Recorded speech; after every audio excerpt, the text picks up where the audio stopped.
பிரதேச மாநிலத்தில் அரைகுறை ஆடையுடன் இன்ஸ்டாகிராமில் வீடியோ பதிவிட்ட 2 பெண்களை காவல்துறையினர் கைது செய்துள்ளனர்.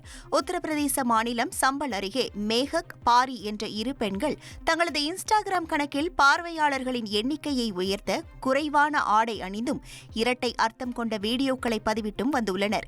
இவர்களது ஆபாச வீடியோக்கள் குறித்து பொதுமக்கள் அளித்த புகாரை தொடர்ந்து காவல்துறையினர் இருவரையும் கைது செய்துள்ளனர்.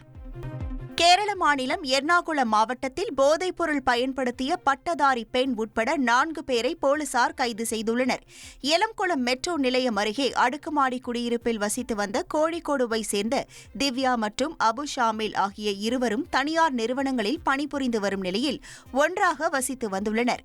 இந்த நிலையில் சந்தேகத்தின் பெயரில் போதைப்பொருள் போலீசார் அவர்களது அறைக்கு சென்று சோதனை நடத்தியபோது இருவரும் தாங்கள் வைத்திருந்த போதைப் பொருட்களை கழிப்பறையில் கொட்டி மறைக்க முயன்றுள்ளனர். ஆனால் போலீசார் அவற்றை கைப்பற்றியதோடு அவர்களது நண்பர்கள் 2 உட்பட 4 பேரையும் கைது செய்து விசாரணை மேற்கொண்டு வருகின்றனர். ஃப்ரெண்ட் ஆக்கிக்கோங்க. தந்தி டிவியின் சப்ஸ்கிரைபர்ஸ் அண்ட் ஃபாலோவர்ஸ் குடும்பத்துல நீங்களும் இணையுங்க.